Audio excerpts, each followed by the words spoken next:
Hold on. Hey, boys and girls, weather report for Wednesday, September 21st, 2022. Scott, I hope you have something to say. I got to dip away for just a second. I just want everybody to say hello to our guest, Gutsick Gibbon, who is currently reading from a book called Contested Bones.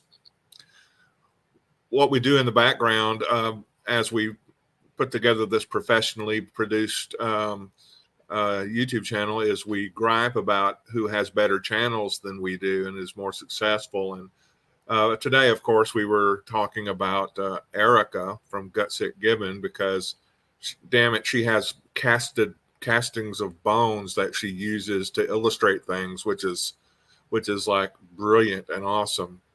Because that's not something that our creationist friends will often do, is analyze the skeletons of hominids to show you why. Oh, for instance, Lucy, the Australopithecus afarensis, is that what she is a species of? Why she walked upright and not on all fours like they try to pretend. And look at her; she's got a hip and a pelvis of I'm thinking it's ape because it's not a bowl shape. It's one of her neighbors. You know, yeah. She takes her job, her work seriously. Yeah. Apparently, she's also into it. Her neighbors do disappear at an alarming rate. Yeah. Yes. It's got a very large bowl shape to it. This in particular is a female pelvis. This is so that the baby can come through during pregnancy, right? Anyway, Erica's live. Bowl-shaped pelvis. Yep. Everybody should be watching that instead of us. And that's a nice little tidbit from Mr. Lizard. Thank you, sir, for adding to the value of this. I keep wanting to say broadcast, but is it a broadcast? I think so. I think it's a broadcast. We don't know what the hell we're doing. Yeah, I don't know either. In fact, I'm just going to go back to bed. Yep. I've had a headache all day. I'm feeling sick to my stomach, so I'm just going to go back to bed.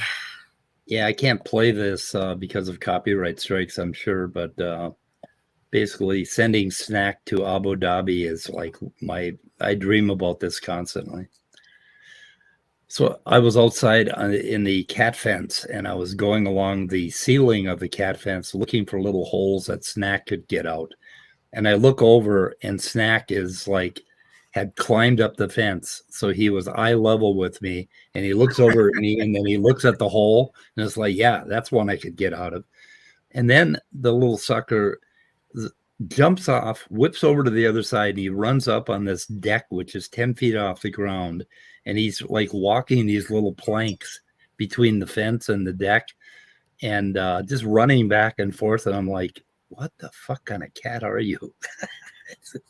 He's like an acro cat. A supernatural cat. Yeah, he just whips up these poles. He climbs up these fucking poles and climbs up the fence like a little pole cat. Yeah. He's on top of everything. So I have to rethink my entire house and everything because he's going to be on top of everything. He's worse than a raccoon. Christ. Somebody want a kitty? He's probably been hanging out with him too much. I had to send him to Abu Dhabi. That's what I got to do. Maybe Egypt because they're farther away. Yep. So are there gaps in evolutionary biology? Yeah, it's probably not true. Rebecca and Cell seem to think so. Oh, I wanted to plug that James Tabor Congress video real quick. Oh I yes, can't. yeah. That's I'm just gonna share the screen okay. because It's all we need is the visual. It is linked in the description. Yeah, it's linked in the description. Now, this is the proceedings. It was captured from C-SPAN in 1995, I believe, of a joint subcommittee concerning the aftermath, what caused and led up to the whole fiasco in Waco, Texas, with David Koresh and his spinoff of Branch Davidian. At the Branch Davidian compound there near Waco, because Waco citizens will insist that it wasn't in Waco. That's important to them. But James Tabor, who is a New Testament scholar, a religious studies scholar from one of the branch universities in North Carolina, was interviewed one day on that by that subcommittee, and I was just so impressed with the material they talked about, he and his colleague. But also, this is from the 90s. It's mid-90s. There was controversy everywhere concerning, Republican versus Democrat. But you'll see that even the staunchest members of that committee, they acted like grown-ups. They talked to the testifiers. They talked to one another without getting into arguing matches or whatever, or grandstanding. It was just so surprisingly civil, and it kind of made me sad. It kind of made me long for the 90s, which were just still some of the most controversial and worst political days that I remember. So I just wanted to point that out. It's from the James Tabor channel. He wrote a book about the Waco happenings because obviously David Koresh involved himself in a lot of apocalyptic teaching, and so they testified about that at this particular committee hearing. But check it out, because you'll see that it's possible for people on two different sides of an issue to actually talk like adults and be civil to one another. And that's all I wanted to say.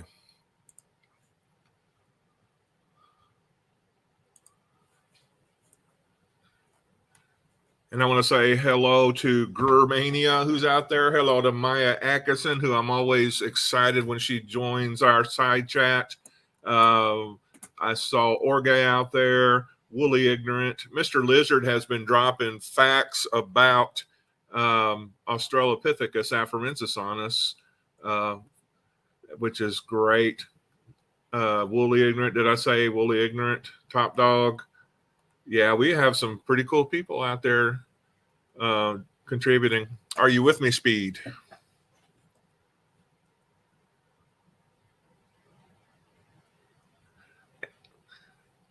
If you're talking, Speed, you are muted. He may be talking to his garage door repairman friend who is looking at the garage door. And I want to... Okay, I called my garage door repairman friend, a professional, and he come out here and he looked at the garage door and he just gave me his professional opinion. He said, "Yeah, there's something up with that garage door." Well, there you go, a professional diagnosis. Yeah. And Maya always amazes me with her little bits of wisdom that she spreads along the way. And it said, she said, "Answers in Atheism. How are you still under 1K subs?" I know it's a travesty. Well, Maya, you go on to so many live streams and chit chat in the side chat. So maybe you could drop a link for us every time you go and get people to subscribe. I don't know. But then that would make you almost like an evangelical, and we really don't want to do that to people. So it's up to you. Germania just linked this fascinating stream that he wants us to watch. Wow. It looks amazing. It is amazing. It looks like some very intellectual content must be going on there. Yeah, some really great content. Yep. Anyway, Hello, Dave M. hey man. That's how lazy I am and tired I am today. I don't even want to type onto my keyboard, so I'm just saying hi to people in the side chat verbally. Oh, this is going to be a short one too, by the way. But but hey, wasn't that a great discussion last night on our channel with Neslig and Dessel Drace concerning kind of resolving the problem of messy conditions in abiogenesis? Yep, per the paper by David Deemer. Yep. You see, those essays are really great for stimulating thought, encouraging analysis, and proposing future direction of experimentation. So that's the scientific process, and science isn't just saying "nuh-uh" in side chats and then posting links to obnoxious blogs on the internet. So Gur, no, I didn't laugh when you posted the link to this stream.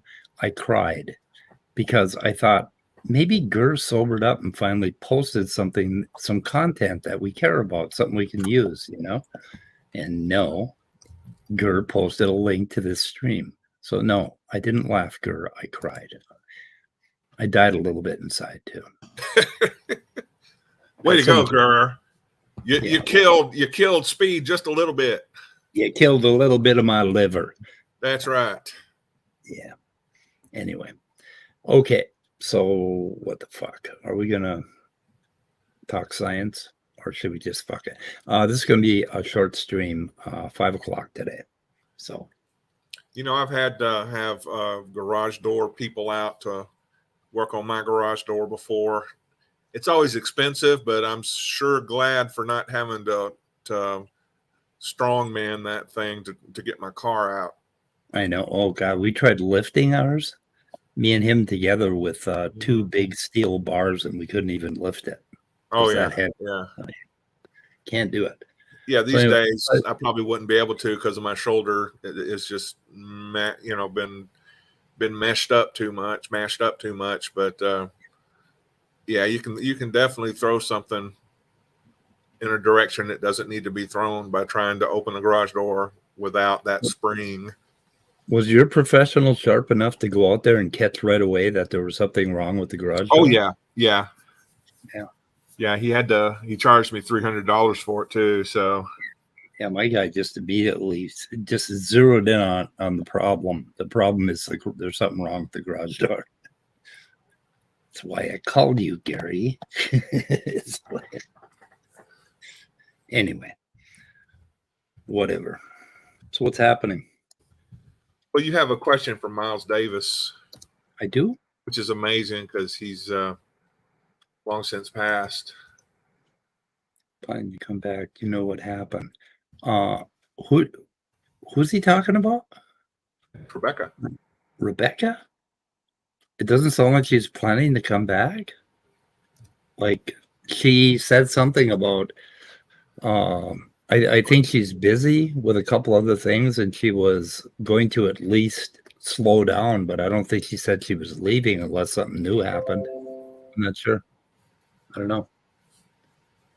But yeah, she's been a little angry with us, and we, everybody's kind of been coming down on her because she's the one person that we actually care about changing her mind. And in that process, we probably alienated her or pissed her off. So I don't know. That's what happens when you care about somebody too much and you think you can control them a little bit, or reason with them or whatever. You end up alienating them instead of doing what you set out to do.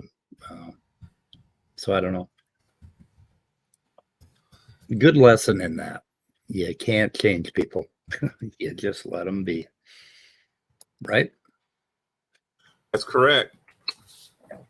Change has to come from within to have actual lasting value. So I guess I put it in the title, Cordova and the protein fallacy of composition, basically. So I think it starts about right here. So just give it a listen. Genes. All right. So there was, And that means miracles. That's the way Sal was putting it, that it would, we have to have miracles for that.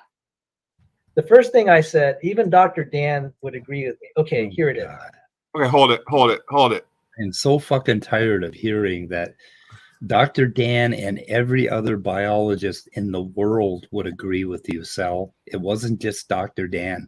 He thought your question was ignorant and silly. There you go. No, yeah, to say X requires a miracle so close to Dr. Dan would agree with me means that, once again, Saul has such a distorted view of reality, made distorted by his bias and motivation towards seeing Christianity or something he is involved in to be shown to be true in the real world, which it really isn't. So anyway, keep going. Okay. Hang on a second. Okay. So let me share my screen. And rather than, this is why I love doing PowerPoints, because when we can visualize something. So what I said, and this is from my presentation at Liberty University. Oh, Brilliant. Brilliant. So this is kind of the common ancestor viewpoint. Dr. Joel Duff and Ken Ham actually take credit for this diagram, and then I modified it. You have like a single prokaryotic-like ancestor, and then it diversifies into all the creatures, present-day prokaryotes, and then all these eukaryotes here. So I'm just going to accept that as in my debate, I said, I'm just going to accept that for the sake of argument. So we're on the same page. But what I said is that doesn't work for the protein parts of life. So I'm just going to read the names of this is the really evident when we go to the spelling. But Dr. Dan and I agreed that these would have independent origins, and we would say it's from different loci in the genome. That's just kind of a technicality there. So not only are they different in shape, but let me see if I could find an example. On the left is the collagen. Zinc finger. We're back to zinc finger. Oh, Okay. more zinc fingers. Only two diagrams away from Dr. Dan believes what I've said. So to be clear, what Sel is saying, that if there was a common ancestor cell, eukaryote, or some cell that was a common ancestor, right? And I think in his mind, he's thinking one cell. If there was one cell, then there had to be one protein in that cell or somewhere in its lineage that all the other proteins branched off from. And that is basically, if the cell had a common ancestor, then all of the components of the cell have to have a common ancestor too. And that's a fallacy of composition. Yes, definitely. And that isn't something that's easy to think about because there's, there are nuances, and a layman might just, get confused by that. And that's Sel is a layman, and he is very confused. Now, he actually thinks he has some big gotcha for creationism. Yeah. And I think I complained that Cy didn't push back enough. And I don't think he pushes back enough. Is he really into abiogenesis enough to push back?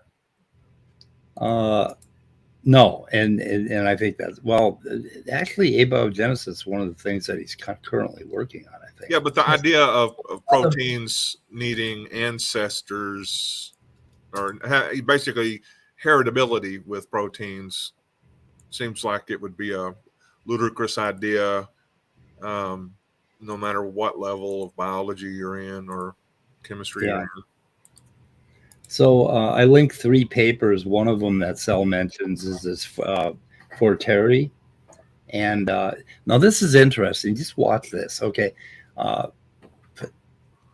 Forterre, I think it is. Or is it? No, it's not Forterre. It's Forterre. Forterre has 3 papers that I linked. One of them is called The Origin and Evolution of DNA Topoisomerases. And funny he should link that guy, who has a paper called The Evolution of Topoisomerases. And then the one that he mentions, I think, is, let's see, which one does he mention? Phylogenomics of DNA topoisomerases, their origin and putative roles in the emergence of modern organisms. And what they were talking about is that there is more than one kind of topoisomerase, like a type 1 and type 2. And when you look across Archaea and Prokarya and Eukarya, there are basically this discordance in topoisomerases, and it looks very much like they evolved multiple times, at least twice. And there's all sorts of sharing and cutting and pasting that apparently went on, and you end up with this really strange looking phylogenetic tree. But we knew that, and that's what Forterre is talking about. And he explains in his paper called, what is it called again? What did I say it was called? The Origin and Evolution of DNA Topoisomerases. So it's funny he should mention this guy. Yeah. Because he kind of straightens all that out. And the current thinking on topoisomerases is that they were very important to viruses. And by the time the genome got big enough that there was a problem with them kinking, where you needed a topoisomerase, there was basically plenty of solutions laying around in the biome to solve that problem, basically. And that's why genomes got bigger. Now, Rebecca said, how could the cell have lived if you didn't have a topoisomerase? Well, a smaller genome in a circular, DNA basically would do just fine without the topoisomerase. The topoisomerase is what allowed the genome to get big. And that happened a hell of a long time ago. And Forterre shows with his diagrams that it did happen a hell of a long time ago. Mm-hmm. He points out that it's very ancient evolution, and there are ancient fossils. That sounds like an interesting paper. Yep. But then I'm sure maybe what was heard when you were talking about a smaller circular DNA wouldn't need topoisomerase was, which is just static. Yeah. White noise. Oh, let's see. Yeah, Nerdy Rodent wants to ask.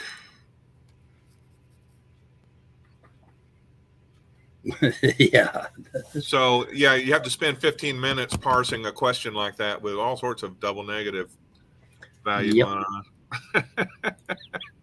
Yeah, Nerdy, you should do that instead. That's cool. Yep. I like the Eye of the Tiger. Ever so often, it's a cool song.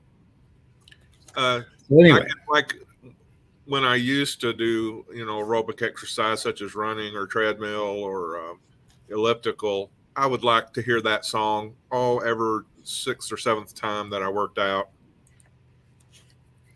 So instead of thinking about just one cell that everything came from, there's a population of cells. And let's just think about, let's draw a little slice in time, right? Where we have single cells, basically prokaryotes, and then eventually eukaryotes, and also populations of cells, right? There were a lot of changes going on here, so we'll draw a little. I don't want to do that. Well, don't do it then. I want to do that. A little delta. Your computer, damn it! It's your computer. Lots of changes going on here, right? Okay, so we have these cells back here, right? These protocells, okay? And they go further back where there were like even more changes, bigger delta, okay? Basically going way back to the protocells, that sort of thing. Now, the first protocells basically were membranes that formed around a collection of probably 20 or 30 functional peptides and RNAs and proteins and ribozymes, basically. And there were a lot of different peptides. But what you don't see and people don't consider is that there were also thousands, basically thousands of junk peptides in these things. Why won't this change? Okay. Thousands of junk peptides, many, many more junk peptides, and all of these things. So Cell's fallacy of composition is that he thinks because basically there was a tree here, right? Then there had to be a tree inside the cell too. And the only way that would make sense is if there was a protocell back here that only had one fucking protein, right? And that one protein evolved into all the other proteins. No, that's not what happened. There were thousands of junk peptides and junk proteins, and then a handful of functional ones in the protocell. And then those basically branched out into all the different protein families we see today. And every biologist who has graduated the 7th grade or the 10th grade, okay, every college level person that's into biology is going to understand that there was not one common protein ancestor. And he would understand that if there isn't one common protein ancestor, that has no effect at all on evolutionary theory, because we all know that. We all understand that. These families of proteins developed from all of this junk that was floating around. That's how it works. And I wish the fuck Cell would quit putting garbage out on the internet when he fucking knows, or should know. He should think for 5 minutes about what he's doing. He actually went to a conference, and that was the topic of his talk. And I'm sure that about 70% of the people in the audience, the creationist biologists that were there, were embarrassed for him, because it is an embarrassing thing. But he won't shut up about it. He keeps putting out the same garbage over and over and over again. I wish somebody released that Liberty University talk and have this camera panning into the audience and see how they were reacting. Yeah, it'd be interesting to see the shock and dismay. Mr. Lizard says, "I think Sal knows better." And yeah, and there's part of me thinking that maybe he just likes being a disinformation wing of all these young Earth creationists. Well, when he had to look up bilateral, I am now of the opinion that he really doesn't know better, because the man can't think about biology. He just can't think about it. He can't draw a little diagram and think about, what are you saying? What are you saying? Anyway, this is interesting. Watch this. It doesn't look like a tree. And so Joe DeWeese and I actually wrote an article, a creationist article, and we referenced this one, and we just started laughing. It's just talked about the independent ancestry. And again, it's the sequence. The sequences are so different, but yet the functions are similar, and even the shapes, just kind of like what I was talking about with the protein, serine proteases. But there's an interesting quote in this. Okay, now this is the part where you got to wonder if creationists understand how jokes work and how funny works. Because what he is about to show you is sort of a joke on creationists and intelligent designers, right? But they think it's funny. So just watch article. So this was in a good journal, Nucleic Acids Research, the phylogenomic of DNA topoisomerases, their origin and putative roles in the emergence of modern organisms. But there's this funny quote here. They're talking about Luca, and it just made me laugh. The last universal common ancestor, which is usually assumed to contain a genome. An intelligent designer would have probably invented only one ubiquitous topo 1 and one ubiquitous topo 2 to facilitate the task of future biochemists. Oh, you can unmute. He muted himself, so I can't unmute him. Okay, so yeah, why would an intelligent designer have designed two totally different topoisomerases? And they think that's funny. Why do they think that's funny? Because I don't know. It's up to them to answer the question, why did God design two entirely different sequences that did exactly the same thing if he was the common designer? And they think that's funny. Why is that funny to them? Well, I think maybe Cygart might have laughed just because Sal said it was funny. Yeah, I know.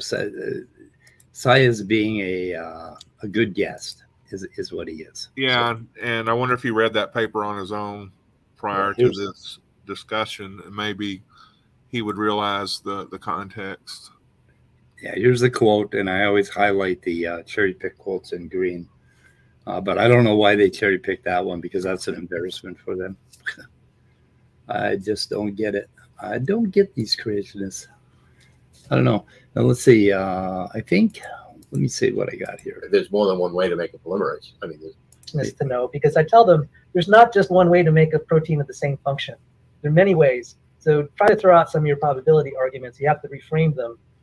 There. See, I got a thumbs up from Sai. You should have seen that, Rebecca. yeah, I mean, some of the probability arguments are just, they don't work very well. So Thank you, Sai. I like those people. What Sometimes about they're good, sometimes they're not very good. You know, the probability argument. Because yeah, what Sal just said is true. There's more than one way to make a polymerase. I mean, Well, doesn't that, by the way, this great work by Andreas Weil and the possibility of moving around Okay, listen to this. in sequence space without destroying your function, and then all of a sudden you get a whole new function because you've been able to modify it greatly. So there's some very interesting work on that, and I think that the lack of homologies between in specific enzyme families is very interesting. I don't think it's a killer for evolution. I just think it's something that needs to be explained. But the really hard part is, where did it all come from? Where did it all start? How did Yeah, and I just explained where it all started for Sai, if he's reading this. Basically, it was all that junk. Those junk peptides that were laying around, that's where it all came from. That's how it all fit together. okay, so but kind of the essence of what was happening, Sal was saying it's too improbable, but what Sai just said contradicted what Sal just said, because from what Sai was saying, there are things that go on that increase the probability. Yeah, I think Sal was agreeing with him that the probability arguments that creationists use, even though Sal uses them himself, but he likes to make fun of other creationists that use them. So Sal But he and uses Sai the were same agreeing. ones himself. Yeah, if you back up a little further than where I started, you'll see that Sal was basically poking holes in creationist arguments too. But doesn't that shoot himself in the foot? Yeah, it does. But he thinks he's got something between this, common evolution for proteins, and he doesn't. Why does he think he's so smart? And well, people that aren't very smart often think they are. Oh, Mr. Dunning, Mr. Kruger. Yeah, you got to be smart in order to realize that you're not. I think the names Dunning and Kruger are probably right up there with Hitler in names you don't want to, surnames you don't want to have.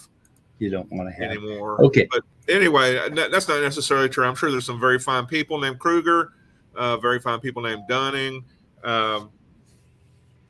Maybe there's some very fine hash marked or whatever hyphenated last names of people that are very excellent. Forget I said that. I'm wrong.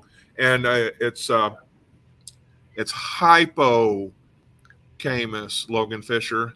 Hypocamus, but an excellent an existentialist hypo. Yeah. Well, he had to do hippo in order to make his joke work. Right. Okay. Yeah. It's a funny joke. Yeah, but it's pretty fucking good. You got to admit it. It's good. It's very amusing. It's nerdy rodent level humorous, but yeah. There's one other that's the word. It gets interesting here, I think. So listen to this. Sai, you said you're going to hold on to your evolution. Why? Okay, I still think that evolution by natural selection explains a great deal of biology, of biological diversity. As I said, I'm not saying it's wrong. I think that, I think the analogy with physics is very good. When Einstein discovered relativity and, Bohr and Planck and all the others discovered quantum theory, they didn't throw away Newtonian physics. That still works. It still explains, how large objects move and everything else. And so what they did was they came up with new theories to explain the very small world, which was not explainable by Newtonian physics. So I think that assuming we do eventually get a comprehensive biological theory, it's not going to disprove evolution at all, but it will add to it and fill in the gaps, and perhaps strengthen it in some way, as some of the new data that we've been talking about has already done. But it's not going to. I don't think it's going to say, well, evolution is wrong. There was no common ancestry. There's no common descent. I think that there's so much evidence for that from genetic sequences, from fossils, from all kinds of different sources. I think it's pretty well established, and what it needs is addition. It doesn't replacement. That's my view. Okay, and that's really interesting because Seigard is a brilliant man. He is he hangs on to one thing, and that we are going to discover something in physics that's going to show us teleology or teleonomy, probably teleology in basically the design of life, that we're going to find something there that explains how life came together. And I think he's a very old Earth creationist, and he has that idea, and that idea is not totally a bad idea. Okay, that would be a possibility, right? That there's something out there that we're going to discover. And so him being in a room with these two creationists is really interesting, and him getting along for over an hour and a half with them, without her asking that question. Well, Cy, why are you still an evolutionist? Because Cell just explained to you that protein, blah, blah, blah. Very interesting little exchange. Which neither Sal nor Rebecca, I guess, understood. Yeah. So we got about 20 minutes left, and I'm going to throw the link out because I'm pretty much done. We can go over a few more things here. But Jason's popped in and said hi a minute ago. Yep. And I said hi to him. We have Jay Patrick out there. Mark Reed is out there. Hello, Mark Reed, Benghazi. He showed up. Mr. Lizard's been commenting, so you've sabotaged. Yeah, he thinks he thinks there's, but he doesn't think in, like I say, he is a brilliant man. He's also a very, very nice man. He is a very good person. And he does not think in cartoonish terms about this life force. He thinks that there's some deeper mathematical thing in physics that we're going to discover that basically made all of this happen.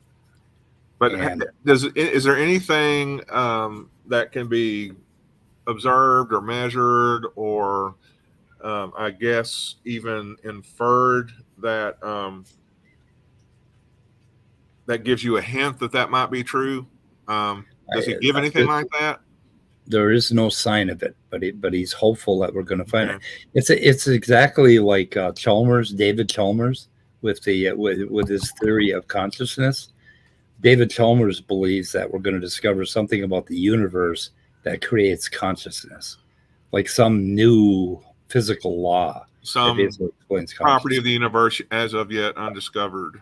And yeah, there's absolutely no evidence for that other than the fact that we have life and we have consciousness.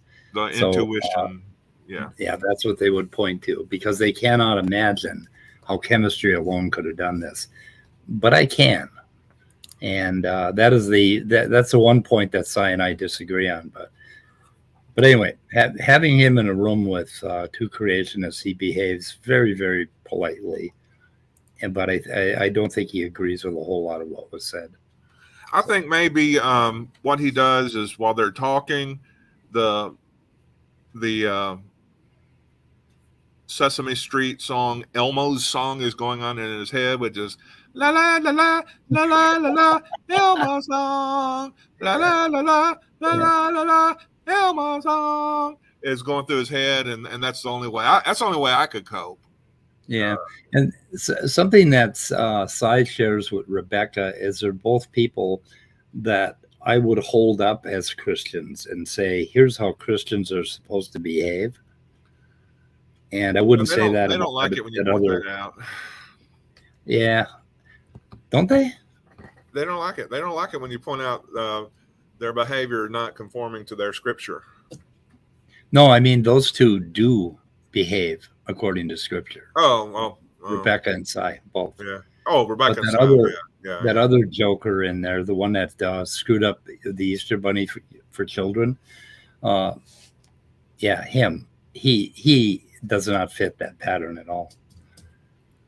Jesus is going to have a talk with him. Yeah. Jesus is going to have a talk with that. So, anyway, there are more things in here that we could cover. I don't know where I started. The miracles of fallacy. There were some really good parts where Rebecca was grasping for straws. No, that's absolutely right. And what you're saying, that's another mystery, by the way, in Origin of Life, is that He's talking about the mystery of where those proteins came from. And I'm telling you, Isn't it the combining somehow of a few amino acids? Well, it's basically, if you look at random combinations of small peptides, and then some of those small peptides start to have function, and then we end up with some sort of a genetic code, based on RNA, okay, which is producing peptides over and over again and mutating. Eventually, those things will find a function in that protein space, in that state space of all the different kinds of proteins. There are, like he was pointing out with Wigner, there are tons of functional possibilities for these proteins. Mm-hmm. And all of this, basically, all of the junk drawer DNA or junk drawer proteins basically eventually find a place to fit into biological networks. And that's how they evolved. But the thing is, they didn't start out with just one protein. They started out with a whole shitload of proteins, and those branched off into their own families. One of them was the zinc finger, which started very simply with about a sequence that was about 10 amino acids long, in my opinion. So now, anyway. Mr. Lizard has a question. I think was a smart question. Where is it? It's on the screen. Oh, yes. Saul Cordova ruined the Easter Bunny for children. It was just something I pulled out of my ass. Okay. I just did it to irritate Sal. It's just a baseless accusation. Yeah, I just did it it's a baseless accusation. I'm sure he would ruin the Easter Bunny for children if it served him, Say there was a black minister in his church that was all for the Easter Bunny and Black Lives Matter, then he'd probably push back on that and now, ruin Easter Bunny. Grenard reagent, it says your device is not connected. Yeah. So let's see if we can get that device connected, and then we'll let you on. Yeah, because we can't put. Actually, StreamYard won't let us put them on, will it? Yeah, I think that we're unable to. Yeah, because it's grayed out. La, la, la, la. Yep. Oh, now I've got Elmo's song in my head. Good for me. Good for me. Get that out of there. Topdawg, what's up? Hey, I've got some stuff. What you got? Like, from other videos of Rebecca on examining evolution. Hello, Mr. Reagent. I've done some comments. You haven't been on before, have you? Oh no, We're not hearing you. No, I found you guys recently. I like all your stuff. Oh, there we go. There we go. Okay. You are on. Thank you.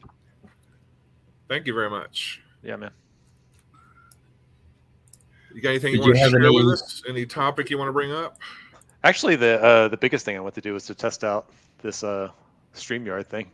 I don't really have any topics. You're coming in really good. Yeah, it's a very clear, crisp sound. Good to have you.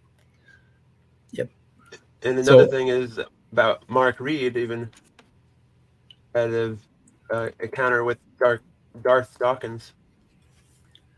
Mark Reed and Darth Dawkins. Oh my God, what a combination! Well, there's trouble for you. Why, hello, gentlemen, and let's see, who is this Grignard reagent? I don't know. I don't know who you are. Sorry. What's up? So are you a chemist, organic chemist? No, I have a degree in biochem, but I just remember I just liked Orgo a lot when I was younger. Yeah, I liked it too. Have you ever seen a Grignard reaction take off with magnesium? I may have done one in lab once. I probably didn't because I don't remember that. But it's so vigorous that I find it hard to believe you'd forget it. Yeah, I probably didn't see it then. It just eats the magnesium up like whoosh, and it's gone. And it's just boiling. It's pretty cool.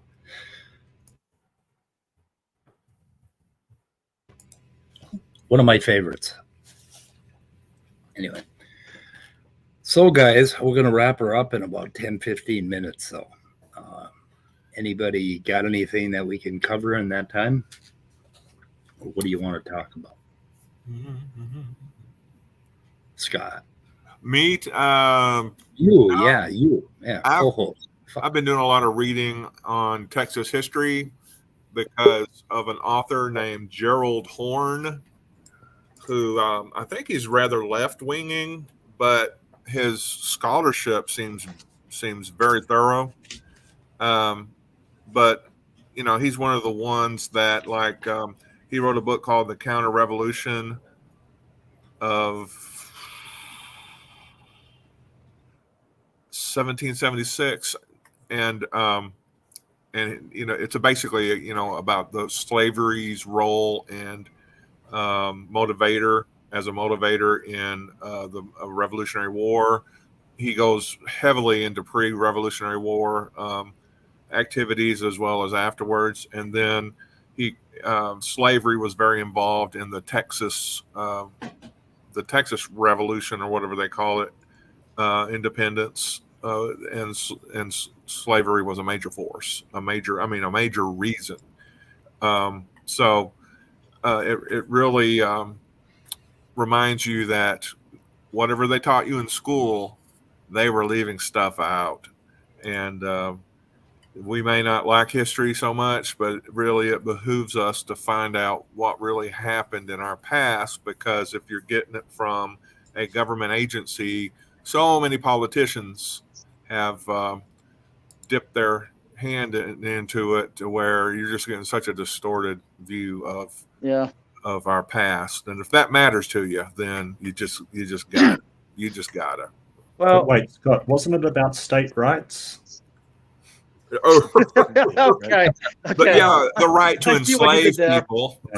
Yeah. But no, Scott. Like what I find very interesting about history is that people can learn from history, but not learn. Sorry, let me try again. People can learn about history, but not learn from history. Yeah, you know what I mean. I know what you mean. In fact, another historical work I'm listening to is an audiobook by Kara Cooney, who was recently on Digital Hammurabi, and who will soon be on Myth Vision podcast. And what she does is she does kind of a study of 5 Egyptian pharaohs, and kind of uses that as a launching pad to talk about power dynamics in the world today. And so she kind of goes back and forth in describing power in the ancient Egyptian setting, and then basically say, it kind of works the same way today, and here's how. And that's definitely one way. And she says she got in a lot of trouble for writing that book, and I can see why. She mentions very current issues that are really sore issues today. What do you mean? What parallels does she draw between ancient Egyptian political structures and today's political structures? Does she mean in like basically Western fascism? Right. What politicians and leaders do to placate the masses or placate the people that can keep them in power and things like that. So yeah, it's Kara, Kara Cooney, and the name of the book, let me pull it up. It's in the Audible form. It's called The Good Kings, and I think it kind of means to be in good in double quotes. But yeah, The Good Kings. Oh, and there's another book I think she's got out there that's pretty interesting. But yeah, it's worth listening to, even if you disagree with it. She at least is doing a study of power using history as kind of the. Yeah, sorry about that. I accidentally exited out. I'm on mobile for now. My PC is booting up. I just got home. No problem. Everybody expects that of you, Midday. I know, right? And everybody expects me to always interrupt you when you're streaming. So Mark, do you want to talk? Okay, are you guys still talking about that, or do you want to talk about this? I think Topdawg had something that he wanted to share. Well, yeah, were you done, Topdawg? Topdawg wanted to talk about Mark. I think. I'm still scarred. Be gentle. Oh yeah. Okay, did he come onto your stream? I was invading Praise's room. So I went over to Praise's and started talking to Olive and Praise, and I can't remember her name, Sparrow, I think. They're just a bunch of people that hang out there. And it was pretty interesting because they were sort of the opinion that, that we all believe in God and it gets given to us and then Satan comes and takes it away kind of thing, which was, I've never heard that before. It was fascinating. And I really wanted to talk about that. But Darth just comes into the room, sort of realizes that I'm an atheist and just sort of hijacks the conversation, really. And I tried to do the best I could. I dabble in philosophy, but I'm certainly not very experienced in it. So I did the best I could, but he has his usual shtick that he does, He's not very experienced in it either. But he's got his shtick, right? He's got his little presuppositionalist bullshit line. Yeah. And he's got his attitude, his basically his obnoxious, condescending attitude, and that's about all he's got going for him. So yeah, absolutely. Hey, Semos, it's good to see you. Yeah, so I just got a question for Mark quickly. This isn't my show. There is no God because. What? There is no God because. There is no God because. Well, this is the thing. This is the thing. Like when you usually ask a question like that, you're talking about what's the reasons you don't believe in a God. What's your epistemology? He's looking for like an ontological, logical, sort of impossibility of a God, and it's just he conflates the two so easily. It's crazy. Yeah. Sorry. Yeah, there's a whole lot of human beings walking around right now making really good use of their epistemology without ever considering what its foundation is. Nor do they need to. Because that isn't how it works. That isn't. It seems like declaring a God as the basis of all of this is just kind of violating Occam's razor, which is just adding a part. Entities. Yeah, multiplying entities. It's like, okay, they've constructed my vehicle at the at the factory. Oh, let's take this wooden plank and just put it here. Doesn't do anything, but let's just put it there under the engine. Okay, you've got something under the engine, but you don't need it. Well, it's a foundation for the engine, right? You need that foundation. Now, right? You're making me laugh a little bit here, Scott, because you never guess what is on the bottom of a Formula One car. A plank? Don't tell me it's a freaking wooden plank. A wooden plank, yeah. They need kindling to make it catch on fire so people will come watch the race. Did Darth design? I get your point. And when somebody suggests that there is a generic God, then the Occam's razor argument works perfectly well. So you're absolutely right. obviously when you get to more specific theistic gods, right, then they're adding in more properties, and maybe you can't use Occam's razor then because there are many different. And I could be wrong. I thought Occam's razor was kind of a probability statement. Like it's not necessarily the case that the more complex answer is not the right one, right? It's not necessarily the case. Right. It's not quite. And the problem is that Darth is looking for something that is necessarily the case. Like correct. Actual,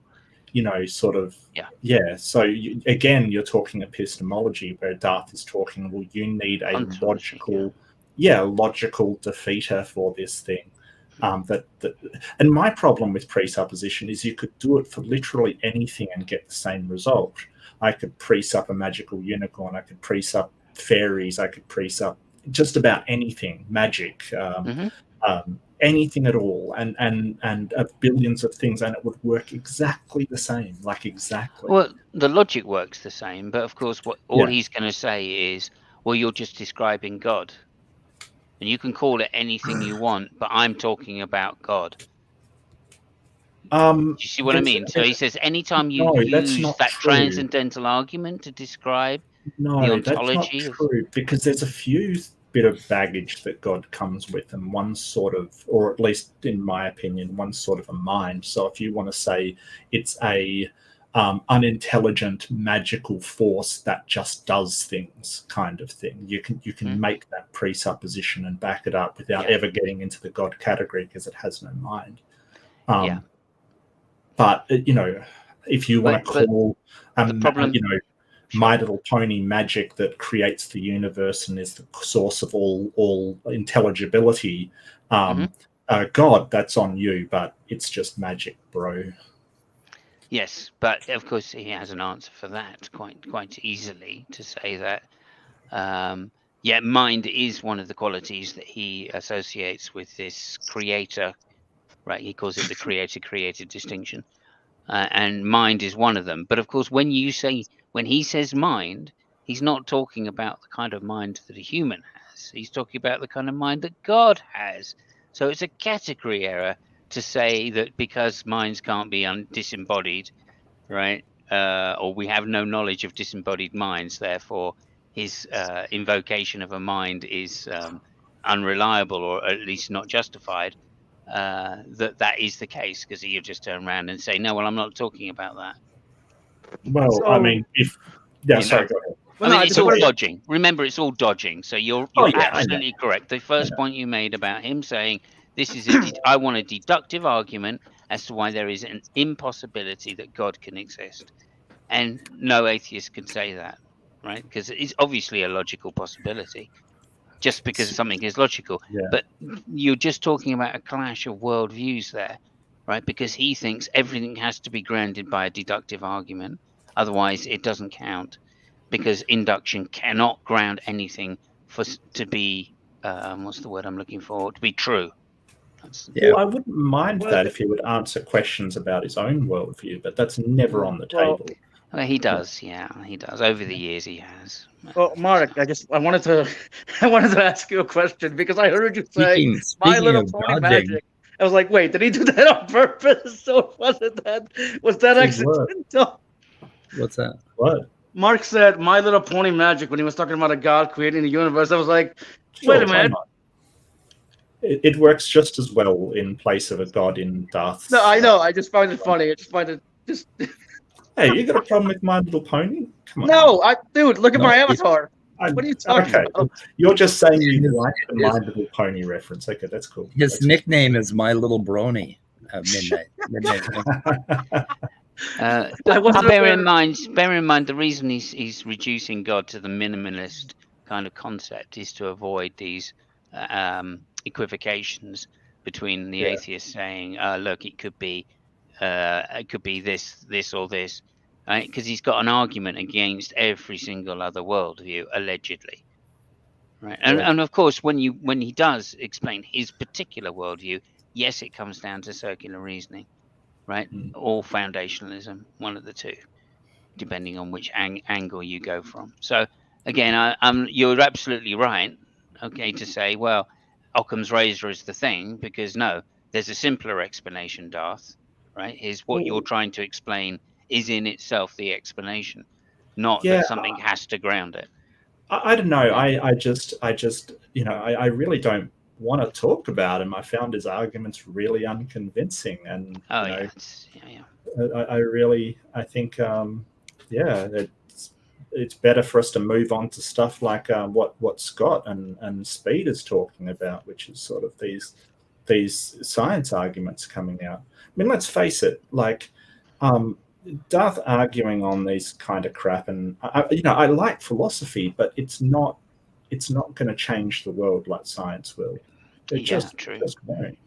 The kind of stuff he's doing is like it really is hard. It's horrible to call it philosophy, because actual philosophers do a much better job than this bullshit. So yeah, agreed. But I mean, you could put it under the banner of that. I mean, bad philosophy is still philosophy, right? I mean, yeah, we call it weenie philosophy here. So yeah.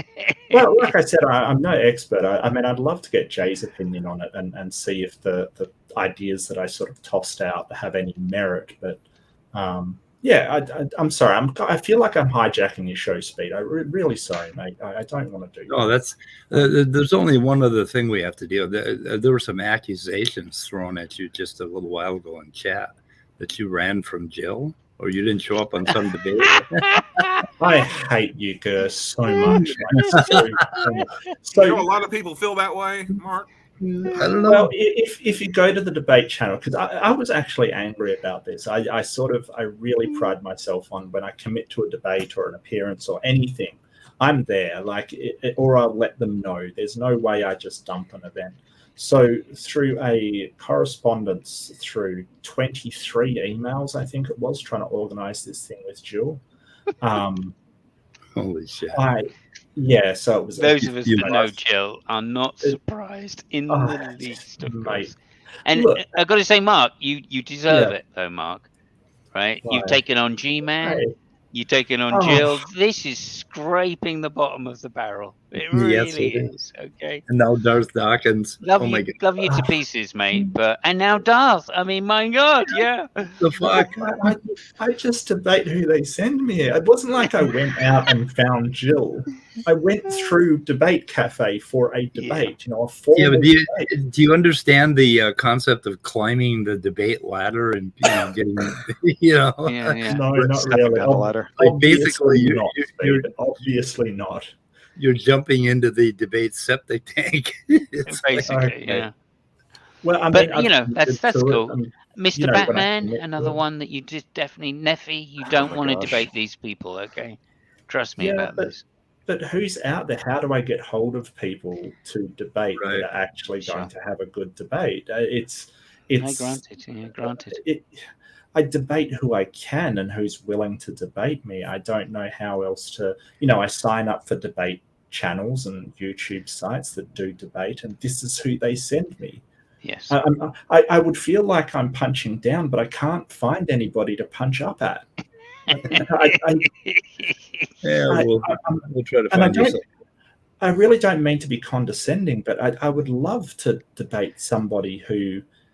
I think I had a debate with T-Jump with a couple of Catholics that was really good and a good back and forth, and I really enjoyed that. But sort of that quality of people are hard to find, unfortunately. You should maybe think about Jim Sargent. He's a good person to debate. Okay. Maximus Confessions. He's also a good person. There is a whole number of people that have been around the community debating on the theist side for quite a while, of course. Yeah.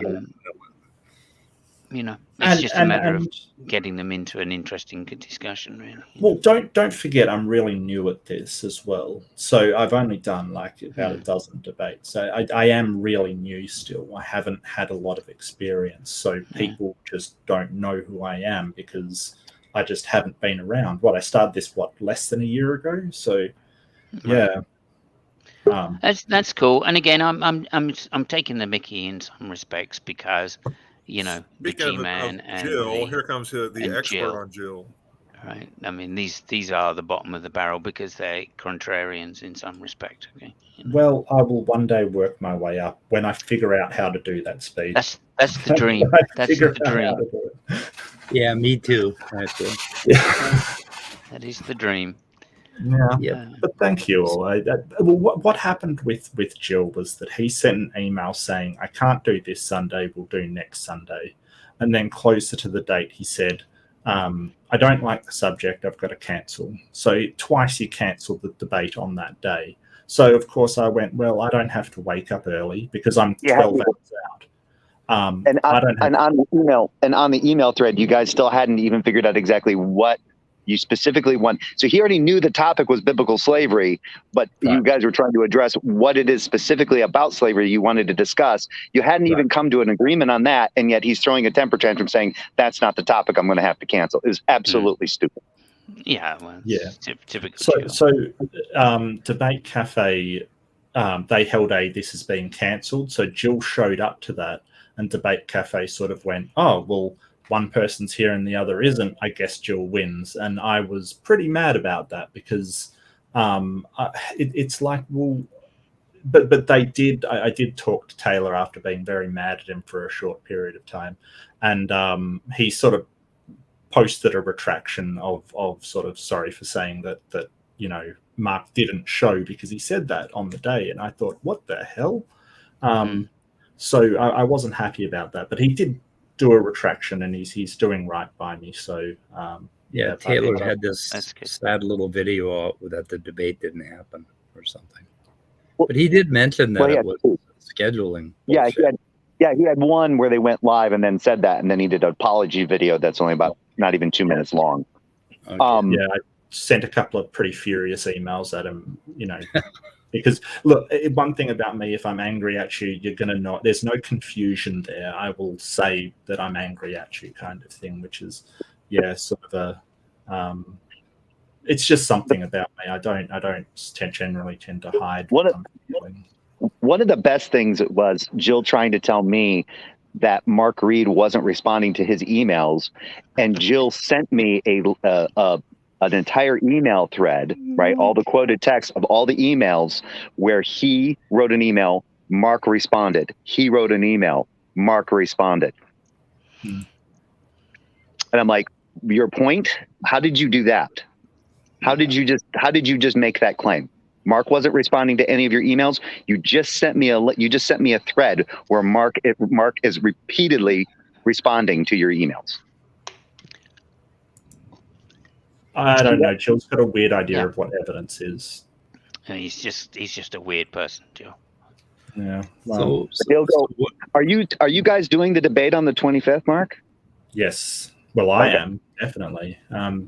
Basically, it came down to me saying it's set in stone, nothing's changing. You're not arguing about anything else.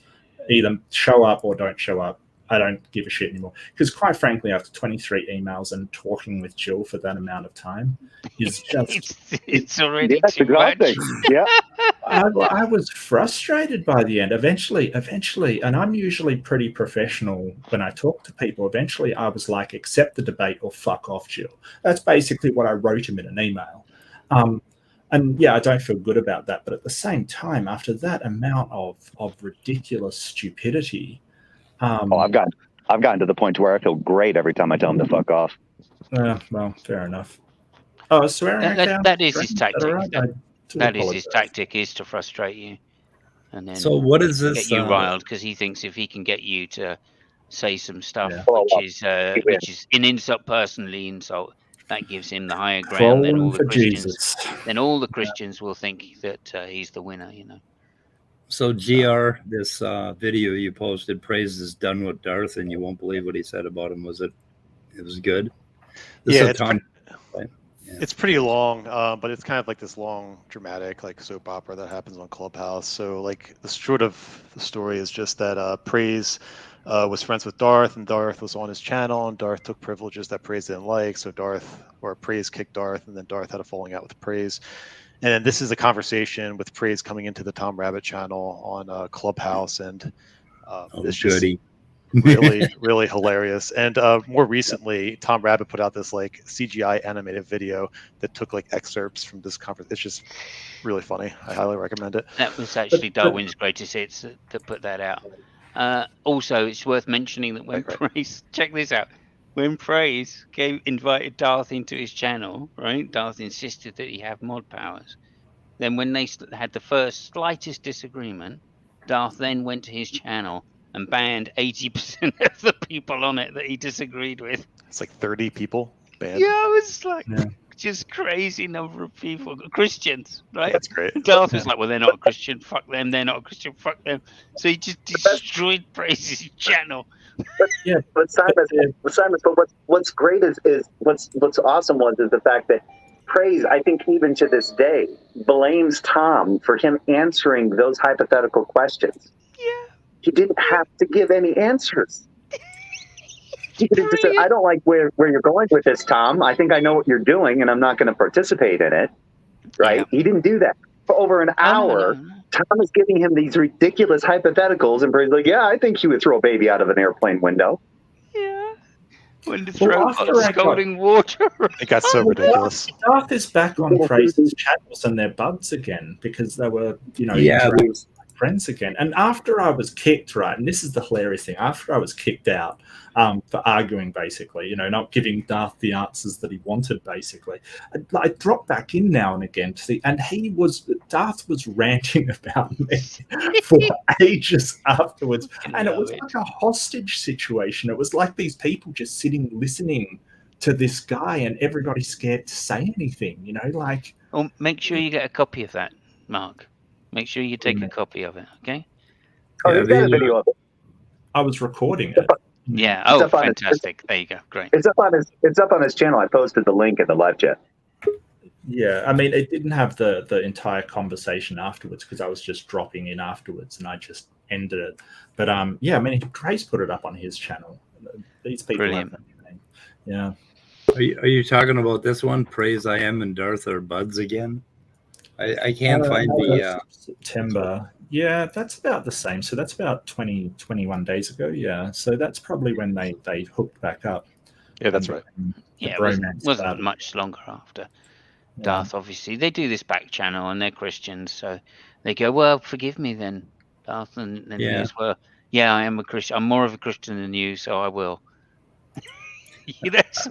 They play the who's the best Christian game. They have more back channel dealings than politicians. Incredible. I just wanted to say that Atheist Junior had a great video too. Oh yeah, AJ. Good to see you, mate. Oh, did he link it by any chance? He did a interview over drinks with somebody. I can't remember who it was. The drunken podcast. Did you see Logical, Plausible? He's doing he sets up a tent now in Memphis, and he's trying to be a who's that crazy Australian with Crowder? Crowder, yeah, David Crowder. No, the guy with the banana. Oh, Ray Comfort. Ray Comfort. Yeah, mate. He's New Zealand. Yeah. Oh, New Zealand. Okay. Okay. Wait a minute. No, New Zealand. Those aren't the same place. I thought that was the same place. So. Oh, you dick! Wow, you dick. Anyway, so they're all former colonies, to be fair, Speed. So, has anybody seen Lil Peepe's interviews where he sticks a mic in people's faces and he's asking them about whether they believe in God or whatever the fuck? No, but I wanna. He's doing that. Yeah, must be a tougher job because he's in Tennessee, where everybody pretty much is just a believer. Yeah, and every now and then they turn the sprinklers on him, like they did on that debate, on Modern Day Debate, where he was out there at that in that same park, and the sprinklers turned on, and suddenly he disappeared. He said they were coming up out of the seat, and they just blasted the shit out of him. Anyway, yeah, it's something new that John is doing. That's Southern hospitality right there. Yeah. Well, actually, he didn't sound like a condescending prick on the interviews. So I'll show you here. Where the hell are they? Really? He's not as condescending when he's actually face to face with somebody? Yeah, right. Because we were in a hangout with him the other day, and he calmed down loads, weren't we? Okay. I was quite surprised. It's the first time I've really interacted with him since telling him he was an idiot. And I went on this stream and he wasn't bad. I mean, he treated me through. Here he is doing his like interviews. But anyway, this ought to be fun. Where the hell is the end up? Okay, here he is doing the Ray Comfort thing. Oh, wait a minute, he's picking on Aaron Ra. I don't know who he's talking to. He's got a heart up for Ra. Yeah. Who doesn't? So, can I just say that Ray Comfort's name is ironic? Yes. Yeah. Why is it ironic? Oh, see, Comfort. he finally did find lighting. He looks a little. I don't know if I'd sit on with that guy. I know. He looks like he might expose himself at any moment. Well, yeah, he'd be talking to you and say his buddies would be out robbing your fucking catalytic converter. Yeah. That's the impression I get. I don't know. Does he have somebody out there recruiting for him? Oh, did you notice the handshake there? Yeah. He went for the power move, the power handshake. Yeah. The over the top thing. Yeah, I've got to have a higher elbow than you. Yeah. Anyway, I didn't watch it, but I should watch it. But I don't know. You know, he's doing a thing, and I'll give him credit for that. So. He's been talking about doing this for a little while, hasn't he? Has he? Because of that guy that does it. Ray Comfort. Bogosian? No, Bogosian. Oh yeah. Okay. Got it. Wearing all black isn't exactly the most inviting colors to wear when you want to have discussions with individuals out in public. Especially shades and hat. The shades and hat, it looks like he's staking out some places. Yeah, well, he's actually doing that because he's actually staking out the building that's behind him or in front of him. Looks like he wants to sell you meat from his trunk. You know, when he gets set up next, I'm joking. When he gets set up next time, we're going to have to swat him. Yeah, you have to make sure to tell the Christians that you're joking because they don't quite get jokes. very well, anyway. There's some guy in the park that keeps trying to sell drugs. Some guy in the park selling drugs just offered me drugs when I sat down to talk about Jesus with him. That's how he found Jesus. Yeah. He's selling Trump steaks. Wouldn't have been funny if one person where he asked someone that and they go, "My relationship with Christ is my own. Piss off." Yeah. Wouldn't that be great if he found someone that actually did that? Yeah. You can't have him. He's my Jesus. What are you talking about? Yeah. Love it. So it's my relationship with Christ, but mine. I did my part in defunding the Minneapolis police today. They called me up and wanted a donation, and I said no, and hung up. They said, "Can we count on you?" And I said, "No, fuckers aren't doing their job." They weren't defunded. They weren't defunded. They were butthurt, so they quit doing their job. Well, that's weird. I've never heard of police doing a fundraiser. I mean, police are government funded. Really? Well, that's what our police are, I guess. Do they do police fundraisers in Great Britain? No. Yeah, I donated. The police do charity work.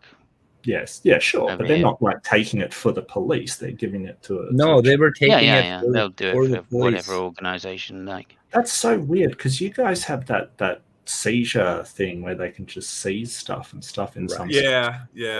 I can't remember. I can't remember the name of it. I mean, we have something similar, but it's I forget what the name of it is. Yeah, but there are like certain highways around different cities where that's the lane where they.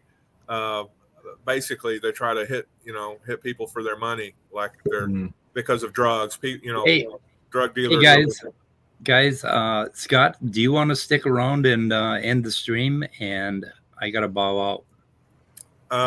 I've got some things I need to do, so we may need to go ahead and bow out, and maybe everybody go over to Jay's channel or Simos. Yeah, we got a shooter in the head then.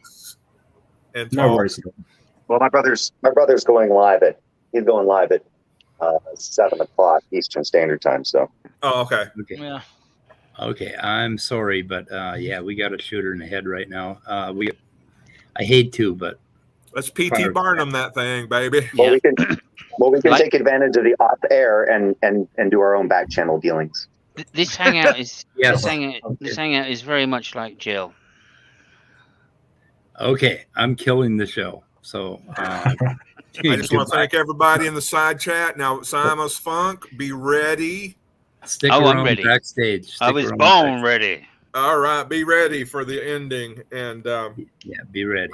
I'm just very happy for all the people that came into the side chat and made it a vigorous, engaging side chat. Faster, Scott. Faster. You're not happy with the panelists? Goodbye. I don't even mean me. No one's happy with the fact.